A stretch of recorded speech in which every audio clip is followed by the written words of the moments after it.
Então, esse é o tema do nosso primeiro podcast, Ascendentes. Faz parte do nosso ecossistema, que é o Mastermind Ascendentes.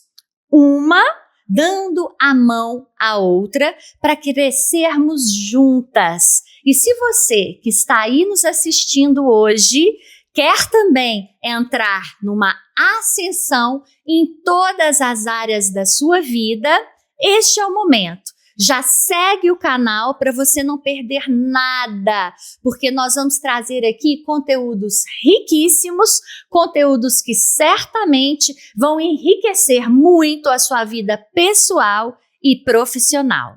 Prazer, meu nome é Renata Almeida, sou palestrante na área de posicionamento estratégico e luxo, mentora e estrategista de imagem. E hoje eu tenho aqui a alegria de estar com uma master do Ascendentes, uma especialista, uma mentora em finanças e educação financeira, tanto PJ quanto pessoa física, tá? Então fica ligadinho em tudo que ela vai falar com vocês, Caroline Faria.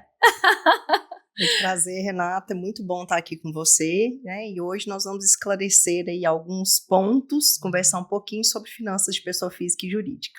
Maravilhoso. E eu quero saber sobre esta mulher que está por trás desse conteúdo, que é um conteúdo pesado, é um conteúdo sério, né? Mas eu quero saber um pouquinho da Caroline. Quando foi, Caroline, que você despertou para essa área das finanças e como foi essa sua trajetória, esse start para iniciar nesta área tão necessária? Renata, eu considero que é propósito, porque a minha família não tem ninguém na área e eu sou formada como engenheira agrônoma, né? Então é improvável que eu fosse para o ramo das finanças. Mas eu sempre tive essa curiosidade muito grande para entender como é que era o movimento do dinheiro. E o primeiro curso que eu fiz nessa área foi para assessoria de investimentos. E eu queria me tornar uma assessora de investimentos. Só que eu entendi que não era o momento e eu creio que Deus é maravilhoso e Ele direciona a gente. Então eu fui para o caminho da educação financeira e comecei a cuidar de pessoas físicas e elas começaram a vir endividadas. E aí eu pensei, eu preciso entender a respeito desse ambiente. Fui me aprofundar e como eu tenho um histórico de empreendedorismo, né, eu já empreendi no ramo de eventos, eu já empreendi no ramo de produtos de manicure, eu entendi que eu poderia sim atender empresas. E foi desafiador, porque eu venho de 2 negócios que não foram muito bem sucedidos, mas quando é propósito, acontece. E eu assumi então esse ano que eu atenderia pessoas físicas, pessoas jurídicas, né, empresas em crise financeira. Sim, Carol, eu já fui uma das suas endividadas, né? Então eu sei bem o que é estar endividada, o que é ter negócios falidos, estar numa situação em que você não consegue pensar em outra coisa a não ser as dívidas. Esse que eu vejo, o grande problema do endividado é esse. Às vezes até a própria solução nós não conseguimos enxergar porque a gente fica afundado naquele pensamento repetitivo da dívida. Né? Então eu entendi com você que ninguém é endividado por acaso. Isso. Existem questões emocionais que estão por trás dos endividados. E eu gostaria que você falasse um pouquinho sobre isso. Quais são as principais questões emocionais que estão por trás dos endividados? Ok. Vamos voltar um pouquinho e falar um pouquinho do sentimento do endividado. O primeiro ponto que é importante para a gente sair dessa condição é a pessoa assumir que ela está nessa condição. E aí nós temos alguns tipos de endividado, e eu falo que um deles eu não atendo, mas a maioria não está nessa condição. A gente tem aquele endividado que, às vezes, ele tem até uma questão neurológica e ele deve todo mundo. Ele não se preocupa com isso. Uhum. O meu público é aquele que realmente passou por alguma coisa em um momento da vida, ou vem de crenças, né, de uma família que construiu crenças, ou de algum momento emocional e que entrou naquilo ali e não conseguiu sair. Então, Renata, eu vejo que esse que tem valores muito fortes, ele tem até vergonha de dizer a respeito disso, porque ele tem uma imagem, né, uma figura para ele defender. E isso é tão interessante porque ele acha que ele é o único que deve na vida. E ele acha que ele está sozinho nesse mundo. Então, a gente precisa reconstruir todo esse sentimento, todas essas crenças, entender de onde vem, porque pode ser por coisas que ele ouviu, pode ser por sensação de pertencimento, pode ser por rejeição. Então, tem vários motivos, mas o fundo do endividamento normalmente é emocional. Aliás, eu diria que 100% é emocional, porque aquele que traz essa condição como uma patologia, ele também, em algum momento da vida, ele teve uma marca profunda emocionalmente que levou ele para esse caminho. É incrível isso, né? Como eu me reconheço também nas suas palavras, né? Como eu entendi muitas coisas que estavam por trás, né? Do endividamento, do gasto sem um controle, né? Então, assim, eu entendo definitivamente como é estar com esse sentimento, né? E qual o primeiro passo, tá? Por quê? Nós precisamos nos agarrar em alguma coisa para sair dessa situação. Você que está aí quer sair também dessa situação e você que não é endividado também quer conseguir ter as economias em dia e principalmente poupar, sim, né, Carol? Sim. Poupar, que é uma coisa muito importante. Então, qual é o primeiro passo para sair de uma condição de endividamento? Eu considero que o primeiro passo é a pessoa olhar para ela e entender que ela precisa. Que ela está nessa situação e que ela precisa sair disso. O segundo passo é ela entender que ela precisa de ajuda. Porque não dá para a gente ter resultados diferentes fazendo a mesma coisa sempre, né, Renata? Não dá. E às vezes a pessoa está ali por anos e anos e anos tentando sair sozinha e não consegue. E às vezes ela pensa assim, gente, mas eu já estou endividado, como que eu vou pagar uma pessoa para me ajudar?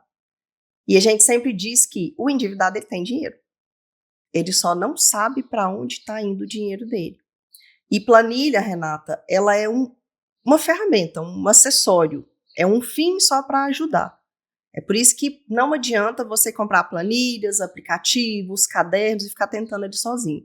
Você precisa de uma pessoa que vai te ajudar a entender o motivo, vai te ajudar a ver à frente, a ter projetos, planejamento para você sair daquilo ali. Maravilhoso. Então, o primeiro passo é entender que você está naquela situação e pedir ajuda, sim. Né? E foi realmente o que eu fiz, né? Pedindo a sua ajuda.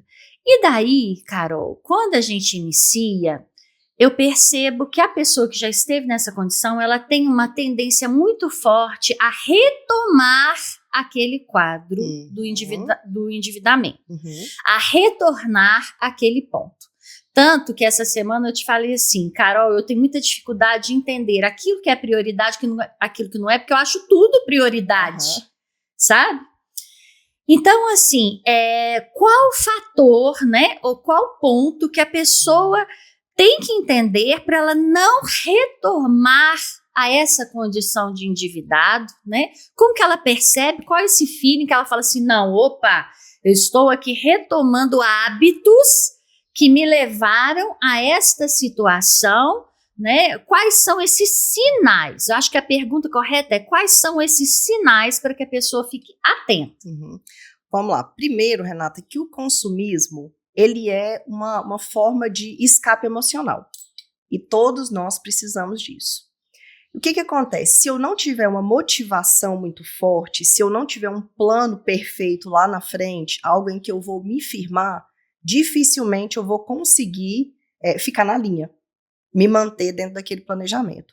E o desenvolvimento emocional, ele é totalmente importante. Então, você precisa o tempo inteiro estar ali entendendo os seus motivos emocionais. E olha só, até eu que tenho experiência nisso, eu acabo, às vezes, tendo esse escape. Eu passei por um período recente em que eu fico muito no escritório, muito focada no trabalho, eu estava tendo pouco tempo para sair. E aí, um dia à tarde, eu falei, gente, hoje eu vou sair para comprar.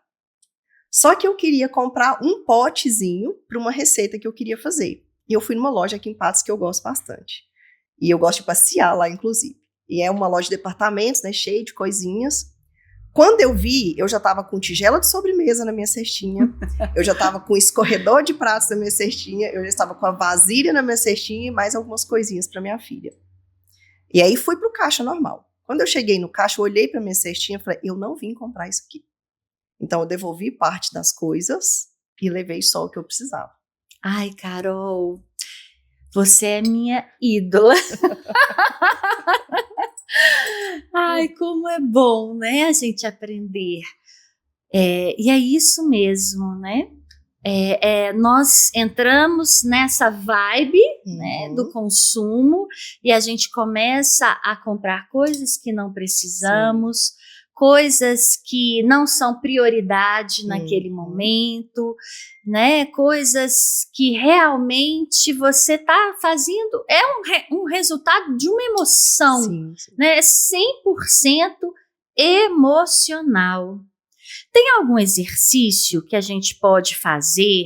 Algumas perguntas, porque, por exemplo, na minha área de consultoria de imagem, antes das pessoas comprarem uma peça de roupa, eu ensino a elas as perguntas necessárias para a pessoa comprar aquilo dali, né? Você sabe, né? Essa roupa, essa peça, ela vai fazer sentido no meu guarda-roupa, eu vou montar pelo menos 3 looks com ela, com as que eu já tenho, ela vai elevar a minha imagem pessoal, ela faz sentido para o meu estilo, né?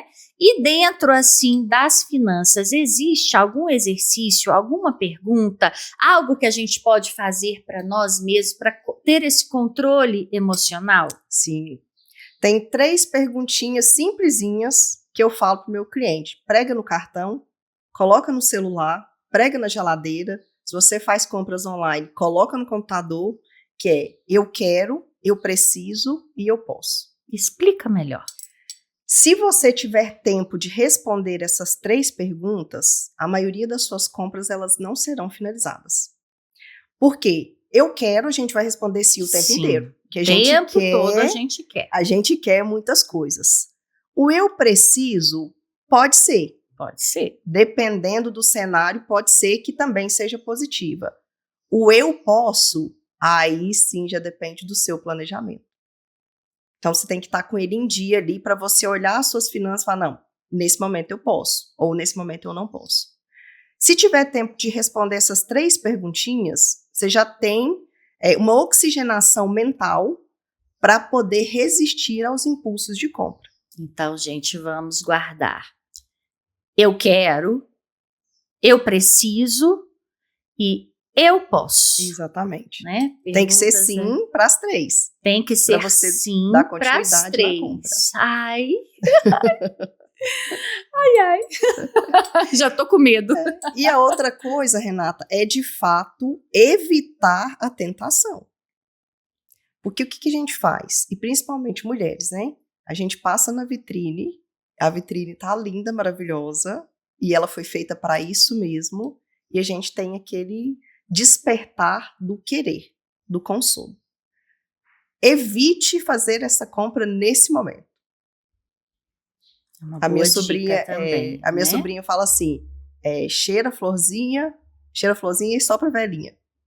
Então respira, porque o seu cérebro vai voltar a pensar, raciocinar, e você vai ver que naquele momento você não precisa daquela compra. Sim, eu tenho aprendido, né, a fazer isto. E outra coisa, eu tenho percebido que hoje tem o tal do grupo VIP para tudo, né? Sim. Todas as marcas, todas as lojas estão fazendo o grupo VIP e ali é promoção em cima de promoção, oferta em cima de oferta. E nós, mulheres, temos essa tendência para os olhinhos brilharem quando a gente vê a palavra promoção, a gente vê a palavra condição especial, não é? E assim, eu acho que as 3 perguntas vão funcionar super bem também para a gente que está inserido, né, nesse ambiente de grupos de promoção, de tudo isso. Além das 3 perguntas, existe mais alguma coisa que você nos aconselha para evitar essa compra emocional? A terapia é uma ferramenta muito importante, porque ela vai promover o autoconhecimento. E a gente não pode ficar tocando muito em alguns assuntos, né? Porque a gente precisa entender o lado do comércio, do lojista que precisa vender, mas a gente precisa também defender o nosso lado. Eu, por exemplo, também sou lojista. Exatamente. Então, a gente tem recursos, né? E hoje a neurociência ela está muito avançada nisso. E todo o sistema de comércio, ele entende muito bem como ativar gatilhos emocionais em nós. Os gatilhos mentais. E tá tudo certo, porque eles estão fazendo o trabalho deles. Eu preciso me entender para não deixar que esses gatilhos emocionais me ativem o tempo inteiro. Então, eu preciso estar mais racional na maior parte do tempo para evitar essas compras excessivas. O autoconhecimento, então, eu considero que é ponto crucial para que você se mantenha dentro de um planejamento para um plano maior ali no futuro. Você falou 2 coisas muito importantes, né? O autoconhecimento, que é a base para tudo, né? Para absolutamente tudo. E você também falou do contraponto, né?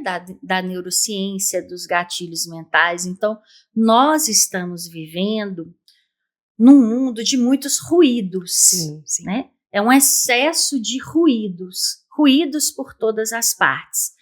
E assim, uma mídia extremamente agressiva no sentido de criar em nós um desejo e uma necessidade o tempo todo. Sim. Né? Então, nesse sentido, eu acho que a terapia, como você falou, ela vem sim como uma ferramenta poderosa para a gente se entender, né? O autoconhecimento, entender os nossos limites, entender os nossos pontos de melhoria, né? As nossas habilidades, para que a gente consiga realmente ter esse discernimento, esse controle, esse autocontrole, né? Então, isso realmente foi maravilhoso, esse assunto que você falou. Renata, e pensando um pouquinho na nossa realidade hoje, quando você analisa, por exemplo, a época dos nossos pais, como é que eles formavam a reputação? Normalmente honrando os seus compromissos, né? O nome. Hoje, como que é formada a reputação? São pelas redes sociais. Mudou tudo. Tudo. E o que a rede social ela faz? Na verdade, ela forma um personagem e a gente busca a formação do nosso personagem baseado em alguém que a gente admira. Na comparação. Isso. E a gente começa a fazer para poder parecer. Isso é uma armadilha terrível que a gente cai. E às vezes as pessoas estão ali mostrando, né, um status muito forte, muito consumo, muita coisa, mas os bastidores estão destruídos. As pessoas estão devendo muito, as pessoas estão emocionalmente abaladas, as pessoas estão com relacionamentos quebrados. E aquilo ali é um gatilho muito forte para a gente ter um consumo excessivo. E um alerta, né? Cada vez mais nós vamos distinguir menos com a IA, a inteligência artificial. Né? Ela está extremamente poderosa nesse sentido de criar cenários, criar perfeccionismo, né? Mas também tem um dado importante para te dizer, Carol, nesse sentido, que eu acho que dá até um respiro gostoso. As novas gerações, elas já estão repudiando o perfeccionismo. Olha só que interessante, que dado interessante. Isso é um dado científico recente, que as novas gerações alfa, principalmente, e menos, eles já não estão aceitando mais esse universo maravilhoso de Alice. Essa coisa perfeita, né? Essa coisa de câmeras, de ângulos, muitos efeitos, né? A inteligência artificial em peso.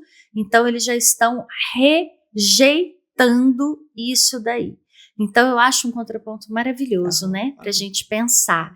Que bom, né? Que essas novas gerações estão resgatando a naturalidade, estão resgatando alguns valores que estavam realmente esquecidos, que estão resgatando essa experiência, né? Eu falo muito sobre isso quando eu falo também da questão do novo luxo, que a experiência ela está hoje contando mais do que a própria aquisição de bens materiais. E isso é muito bom. Sim. Isso é um respiro para nós. E aí a nossa responsabilidade aumenta, né, Renata? Porque cabe a nós trazer esses valores para os nossos filhos, para que eles tenham um futuro diferente, talvez, do nosso, né, ou melhor do que o nosso. Eu acho que a nossa geração, a minha, Carol, mais do que a sua, porque eu sou mais velha do que você, mas a minha geração, ela deslumbrou demais, né, com essa entrada das redes sociais e entrou nessa linha de comparação, essa comparação doentia, né? Então, realmente, valores. Quem tem valores tem tudo. Sim. Né? E, Carol, eu quero saber mais também dos seus novos projetos, dos seus projetos empresariais. Como que tem sido essa experiência com as empresas, né? Porque mexer com empresa é diferente. Eu sei que empresa é feita de pessoas, né? Mas é diferente. Como que você está sentindo esse mercado empresarial? As empresas estão tão endividadas quanto as pessoas? Como que está? Muito, Renata, muito. Eu diria que até mais do que as pessoas. Misericórdia. E a gente também vem de uma geração de pessoas executoras, né? Fazedoras. E a maioria das empresas que a gente tem, principalmente aqui na região, são de pessoas que tiveram coragem e começaram a fazer. Mas elas não conseguiram andar junto com a organização. Até porque a gente não consegue fazer duas coisas perfeitas, né? Com exceção de você, né, Renata? Oh, meu Deus, me sinto muito lisonjeada, mas tem coisas aí, muitas coisas a melhorar, mas obrigada. Então, vamos lá, um empresário que é dono de um açougue, por exemplo. Ele sabe muito bem a respeito da qualidade da carne, de comprar a melhor carne, de cortar da melhor forma, de oferecer da melhor forma, de cuidar desse cliente, mas às vezes ele não sabe nada de administração. E é muito comum a gente encontrar empresas hoje que têm faturamento aí de 300 até 500 mil, que estão controlando o seu financeiro no papel. Não tem um sistema, não tem nada. Sim. E quando a empresa está nesse estágio, você não consegue ver nenhum indicador, você não consegue ver número. Então, a gente não tem possibilidade de tomar decisões se a gente não enxerga o que está acontecendo ali. Aquilo que não é mensurado não é controlado. Não. Então, pode ser que a precificação da empresa está errada e por isso ela está tendo prejuízo, pode ser que a margem de contribuição dela está ruim, pode ser que ela não está tendo lucro, que o negócio está quebrado, pode ser também, mas a gente só vê isso com números. Então, o desafio é trazer essa consciência para esse empresário e começar a construir isso. E às vezes a pessoa procura a gente, porque assim, se a empresa procurasse a gente quando ela está sentindo que não está bom, o caminho era mais curto. Mas o empresário procura a gente quando ele já está quase no fundo do poço. E ele quer que a gente leve uma solução milagrosa. E isso a gente não consegue. Aí por isso que a gente tem que construir primeiro, precisa ter uma paciência do outro lado, até a gente ver números e entender para onde nós vamos caminhar. Exatamente. Mas você está amando, não está? Trabalhando com a empresa? Muito. Esse brilhinho nos seus olhos, eu percebi que em vários momentos aqui que a gente estava conversando, você se emocionou. Sim, sim. Não é? E é um brilho nos olhos, porque aquilo que a gente faz com amor, né, com dedicação, flui, né? E eu tenho certeza que tem fluído nessas empresas nas quais você tem atendido, isso tem fluído. E a quebra de crença, né, Renata? Quebra de crença. Porque eu venho de 2 negócios que faliram. Eu fechei 2 negócios que estavam devendo uma quantia razoável. Não hoje no patamar das empresas que eu atendo, mas para a época era uma quantia razoável. Eu precisei enfrentar isso para que eu pudesse ter coragem de ajudar outras pessoas. Mas talvez este seja exatamente o seu diferencial. Sim. Porque é algo que eu busco sempre quando eu estou mentoreando, né, alguém, é exatamente isso. Quais são os seus diferenciais? Aquilo que te torna especial naquilo que você faz. E a história é um desses seus diferenciais. Sim. Né? Porque se você não tivesse passado por isso, tido essa coragem, você não teria a expertise que você tem, a sensibilidade, né, de enxergar e ter a empatia, né, de ver o outro ângulo e como que você está atuando. É além dos números, né, Renata? É, além dos números. A gente passa por pessoas. E isso é algo que eu gosto bastante.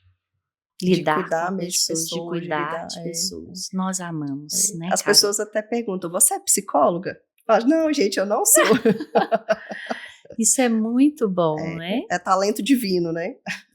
É um dom mesmo, Sim, né? sim. Que você está desenvolvendo. Né? Não é um dom desperdiçado. Não. E da mesma forma que você nos alertou, né? Pessoas físicas, os primeiros passos para sair dessa condição, para o empresário hoje que está nos assistindo, aquele que ainda vai ter acesso a esse podcast, quais seriam também, Carol, os primeiros passos, o que ele tem que fazer para sair definitivamente de uma condição precária, de um endividamento? Tá. Antes disso, o ponto de atenção para o empresário. Começou a tomar muito crédito para pagar as despesas, a gente precisa acender o alerta. Então, se ele percebeu... Repete, vamos raciocinar em cima disso. Vamos lá. Se começou a tomar muito crédito ou buscar muitos empréstimos... Ah, sim. Aí a gente precisa acender o alerta porque alguma coisa de errado tem com a empresa. Entendo. A empresa precisa de crédito externo? Sim. A empresa ela tem uma capacidade de um endividamento saudável, porque é melhor ela produzir com dinheiro terceiro, e aí, lógico, a gente vai analisar esses números, do que ela produzir e crescer com as reservas dela. Então, a gente tem esse nível. Muito interessante isso. Mas se ela começou a buscar empréstimos para pagar empréstimos para manter a empresa, já tem alguma coisa errada. Que tem uma coisa errada. Se você detectou isso ali no início, a gente consegue reverter bem rápido. Mas se a gente já está com a empresa rodando com empréstimo há muito tempo e ela ainda precisa, aí a intervenção precisa ser bem rápida, porque o risco de ela ir para a fase de quebrar, ele é muito alto. Você me fez pensar num ponto que também é um dado, né, de que a grande maioria das empresas hoje no Brasil, nem estou falando só de Patos de Minas e região, elas se iniciam por necessidade. Né, vendendo almoço para pagar a janta, as pessoas sem preparo, as pessoas sem gestão financeira de recursos, sem gestão de pessoas, né, e entrando numa bola de neve ou num círculo vicioso de pegar empréstimos para pagar empréstimos, e elas estão sempre ali no sufoco, sem poder respirar. Para essas também tem salvação, Carol? Tem salvação para tudo. Porque pode ser que a empresa seja recuperável e pode ser que não. Se a gente entender que analisando todos os dados, a gente vai trabalhar para isso. Se a gente entender que não, aí nós vamos trabalhar para fechar essa empresa da melhor forma. Que também é importantíssimo, né? Porque pessoas ficam prejudicadas, né? Funcionários, né? Colaboradores, o nome da pessoa fica em risco, e a gente vê muito isso, né? Pessoas que fecham de uma forma ruim, o seu nome fica extremamente queimado no mercado. Depois, ela fica com a autoestima baixíssima até para dar início a um novo negócio, né?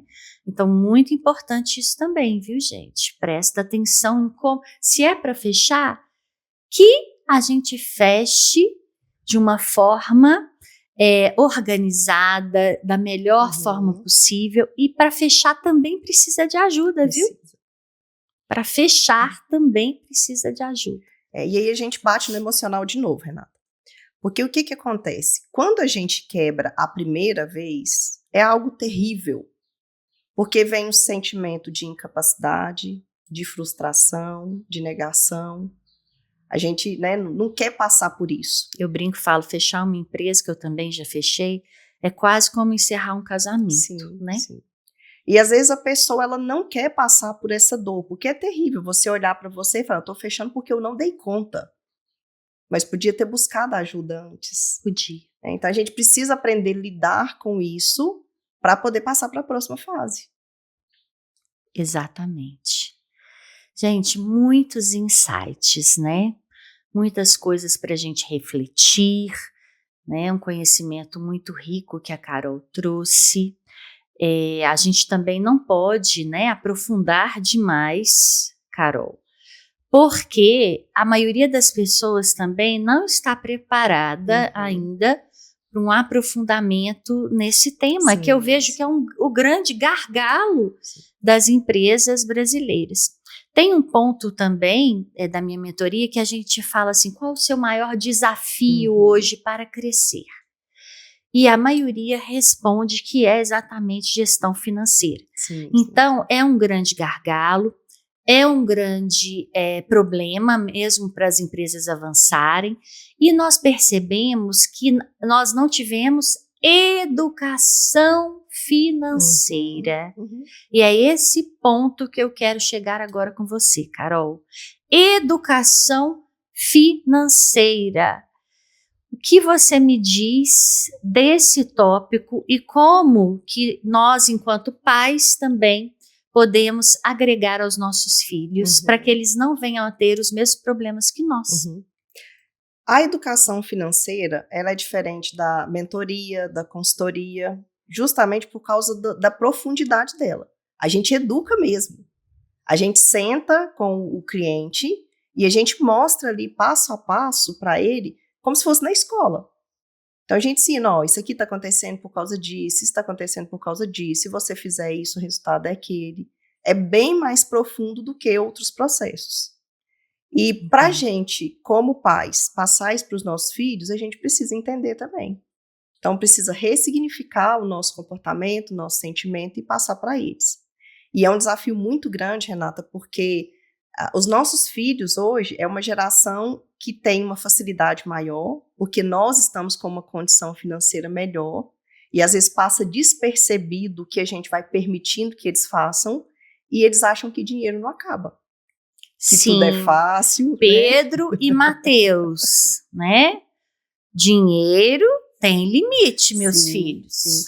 E eles ainda, nessa geração digital, eles têm muito mais contato com o cartão do que com o dinheiro em espécie.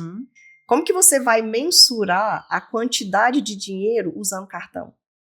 Conta digital também. Exatamente. Então, como que a gente coloca isso na cabeça deles?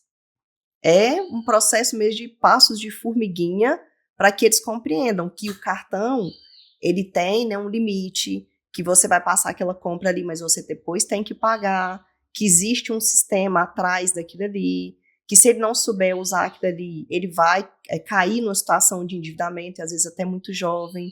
É esse processo mesmo, é sentar como se fosse a alfabetização.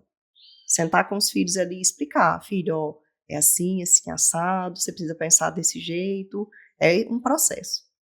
Mamãe e papai, tá vendo? Vocês não sentaram comigo. Mas é verdade, né, Carol? E existe uma diferença nata também, tá? Por exemplo, os meus 2 filhos. Ele já é mais seguro, por natureza. O outro já é mais mão aberta, né? A gente fala mais gastador, né? Então, existe isso também, né? Uma característica nata das pessoas, e algumas pessoas precisam de uma atenção maior nessa área. Não é verdade isso? Mas olha só que interessante. Pensa no contexto que o Pedro veio e pensa no contexto que o mais novo veio. Uhum. Isso tudo faz parte da formação de como eles lidam com o dinheiro também. Em que Sim. momento você estava? O que você passou ali naquela época? E depois?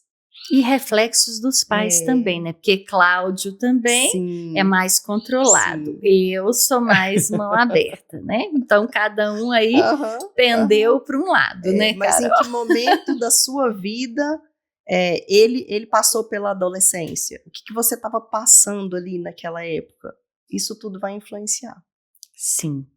Olha, fica aí também mais essa mensagem para os pais, né? Agora, Carol, nós vamos fazer o um por um, tá?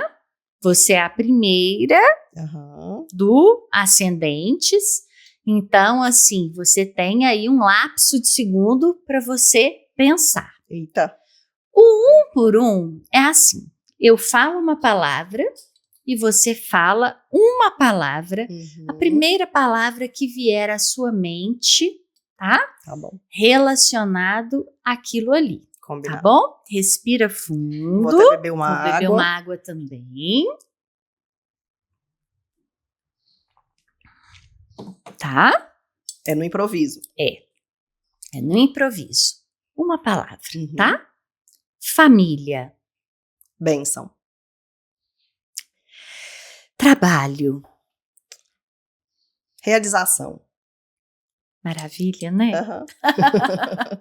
Espiritualidade. Essencial. Sim, também acho. É a base, né? Sim. Conexão com Deus é a nossa base. Carol, finanças. Atenção. Ótima palavra. Ótima palavra. Atenção. Dedicação. Eita, Renata. Pode ser 2 palavras? Pode. Minha característica. Acho também. Muito dedicada. Sim. E gestão. Gestão. Obrigação. Nunca falaria isso. Que interessante, né?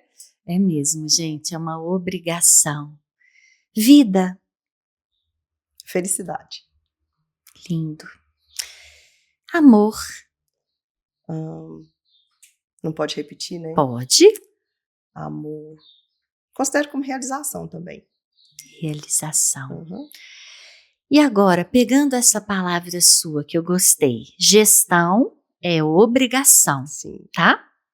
Eu queria que você olhasse agora ali para aquela câmera, Carol, e baseado nisso, que gestão é uma obrigação, você deixasse uma mensagem final para as pessoas que estão aqui conosco e aquelas que estarão também. Então, se você deseja ter um orçamento de sucesso, sobrando dinheiro, se você deseja realizar os seus planos pessoais e se você deseja ter uma empresa que vai te proporcionar tudo isso, olhe primeiramente para a gestão. É o ponto essencial para você conseguir dar os próximos passos e eu digo que até dormir tranquilo. Maravilhoso, gente. Foi uma grande alegria receber você, Caroline Faria, no nosso primeiro episódio do podcast Ascendentes. E tem um presente para você. Isso é bom, né? Eu quero presenteá-la, tá? Com o meu livro. Amei. O Luxo Mudou. É um livro que nos faz refletir sobre isso, sobre o que é luxo hoje para nós, o que é luxo para você.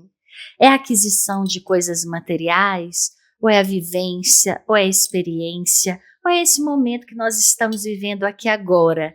Para mim, isso que nós estamos vivendo aqui, esse podcast, poder transbordar na sua vida que está aí nos assistindo, é luxo. Sim. E para você, enquanto eu faço uma dedicatória especial, o que é luxo para você, Carol? Renata, eu considero que é essa experiência também. Porque às vezes a gente como eu, né? Eu venho de uma família muito simples e a gente nunca deu muita importância para essa questão visual. Mas para mim sempre foi um luxo a mesa que a gente tem lá na casa da mamãe. É aquela reunião de pessoas, Estar né? à mesa é um luxo. Ter aquele tempo, é ter o momento de família, então eu considero isso. Mas a gente precisa pensar também no luxo como o material, principalmente para a gente que trabalha, né, em ambientes onde nós somos vistos o tempo inteiro, a gente precisa sim passar credibilidade. Porque imagina, né? Eu chego toda esfarrapada diante de um cliente, o que eu vou passar de confiança para ele? Se eu não cuido nem de mim, como que eu vou ensinar para ele cuidar de algo que é tão importante, que é o dinheiro? Nem me diga, esse assunto é minha paixão, né, Carol? Então está aqui para você, Obrigada, tá? Renata, por Um mostrar presente aí, Obrigada. com todo amor e carinho, para nós continuarmos essa nossa reflexão, né? Quero chamar a atenção também para a belíssima acessórios, né? Que me produziu hoje, esses acessórios lindos, Eu também estou de que é belíssimo. parceira aqui do nosso podcast, né? Então, todos os empreendedores e empreendedoras são muito bem-vindos à família Ascendentes. Muito obrigada, um grande beijo para você que esteve conosco nesse primeiro episódio e não esqueça de compartilhar esse conteúdo com aquela pessoa que você pensou e imaginou enquanto estava nos assistindo. Nossa, essa minha amiga, meu marido, meu cunhado, precisa muito dessas dicas sobre gestão financeira. Um grande beijo. Pode fazer o merchan, Renata? Lógico. Então, eu queria te agradecer por estar aqui. Opa. Depois você pega. E perguntar, já tem a data da próxima turma do Ascendentes?